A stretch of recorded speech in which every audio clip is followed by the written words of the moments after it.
From South Carolina Public Radio, this is Lead Trail Bites for the week of March 23rd, 2023. I'm Gavin Jackson. That's right, folks. Feels good to be back on the trail. Now, this mini-pod is a companion piece to the South Carolina Lede, and we're producing these to keep you up to speed on what is being said by candidates on the campaign trail in our state. Now, this bite features an in-depth look at the inaugural Vision 24 National Conservative Forum hosted by the Palmetto Family Council in North Charleston. The Palmetto Family Council is a nonprofit that says it is on the front lines of the fight to keep biblical values a consideration in the culture at large and in public policy decisions. The Palmetto Family Council also has the ears of thousands of evangelical Christians around the state. The March 18th forum in North Charleston brought out two declared Republican presidential candidates, former Governor and UN Ambassador Nikki and businessman Vivek Ramaswamy. Potential 2024 candidates also attended, including Senator Tim Scott and former Arkansas Governor Asa Hutchinson.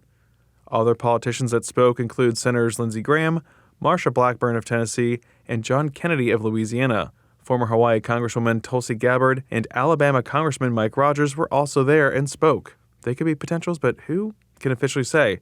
Regardless, I can officially say that if you want to be on a Trail Bite episode, you gotta be an officially declared candidate. Those are the rules. So with that being said, let's start with Nikki Haley. We just had a good chunk of her speech from her Myrtle Beach stop on Tuesday's episode, and we've previously covered her extensively, both her background, the launch of her presidential campaign, and her initial swing through the early voting states of Iowa and New Hampshire. Why such extensive coverage of her? Well, she is our homegrown candidate, so we'd be a little bit negligent not to initially cover her so closely.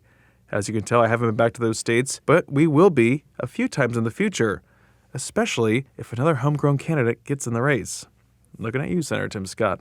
Now, Haley is 51. She's a former governor of South Carolina when she was elected in 2010 and 2014, and was confirmed as United Nations ambassador in January 2017 following her appointment by President Donald Trump at the request of then Lieutenant Governor Henry McMaster.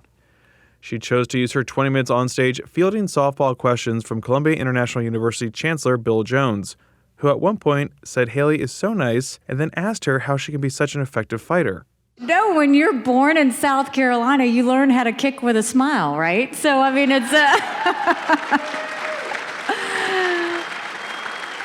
Look, I am a fierce fighter when it comes to my family, when it comes to my country, when it comes to the things that I love and believe in. But I can pretty much tear you apart without you realizing I just did it. And I can smile the whole time doing it. You know, the goal has always been to get things done. I've always just wanted to get things done. When I came to South Carolina, we had a state with double-digit unemployment, and we turned it into an economic powerhouse. We took 35,000 people off of welfare and we put them to work. We passed voter ID. We passed E-Verify, mandatory E-Verify to get rid of our illegal immigration situation. We doubled our payments to pay down our debt.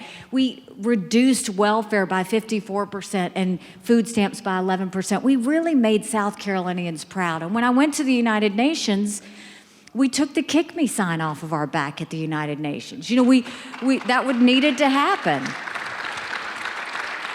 You know, we got out of the Iran deal. We fought to move the embassy from Tel Aviv to Jerusalem and acknowledge the truth. We made sure that we, focused on our enemies and we held them to account, but we had the backs of our allies. And those are the things that I think you always have to do. You have to fight for those that agree with you on freedom and on making sure that people have the ability to be safe. And that's always what I've tried to do, is protect people and build them up so that they can be the best of themselves. Haley was asked about her faith, which she said is a continuous work in progress, like everyone's is, as we grow, learn, and experience new things. From raising her two children to being an elected official and leading the state through tragedies and natural disasters. Every time there was a tragedy, Haley said, "God, I need you to take this," and she was guided through it. Haley recalled a state day of prayer that she said prepared her and the state for the Mother Emanuel AME Church shooting 4 days later in 2015, a tragedy that deeply affected her and changed her. Now, after saying all of that, Jones asked Haley if she became president, whether she'd forget about her faith. No, I think I would need him now. Have you seen the country lately? We need a lot of God in our life right now. I mean, I think...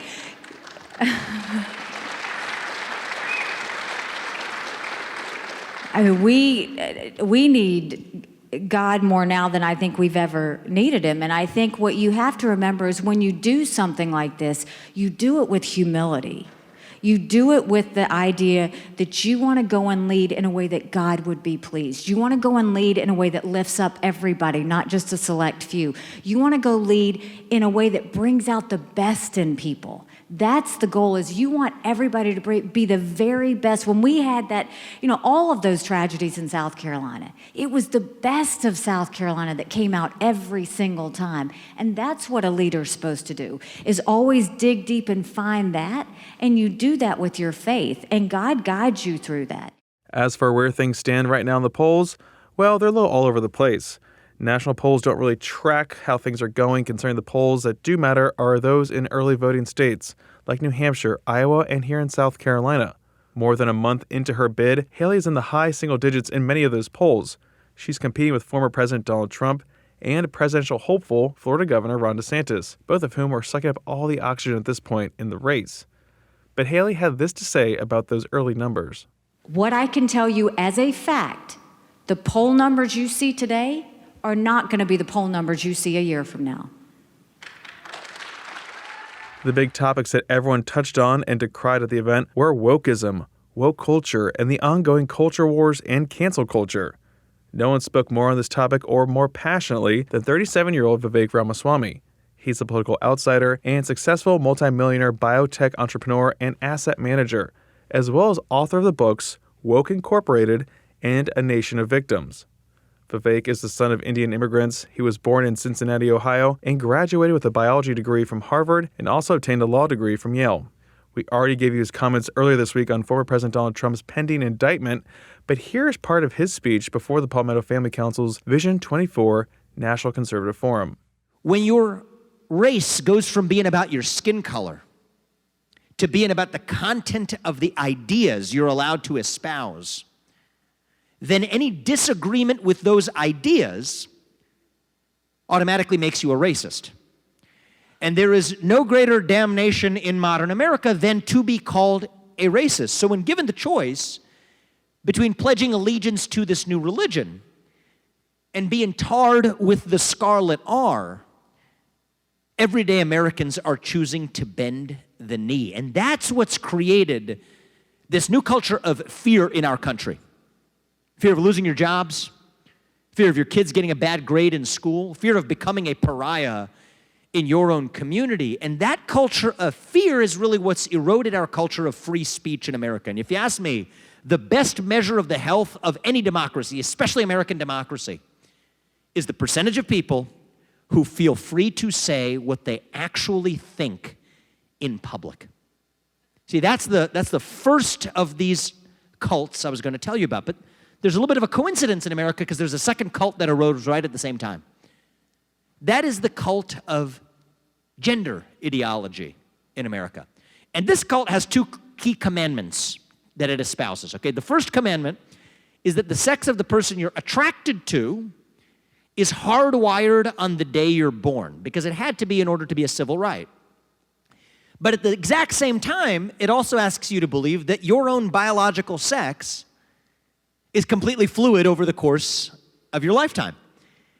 These two things can't make sense at the same time if you're operating according to principles of logic. But if you're operating according to a quasi-religious cult, then you can espouse those contradictory beliefs at the same time.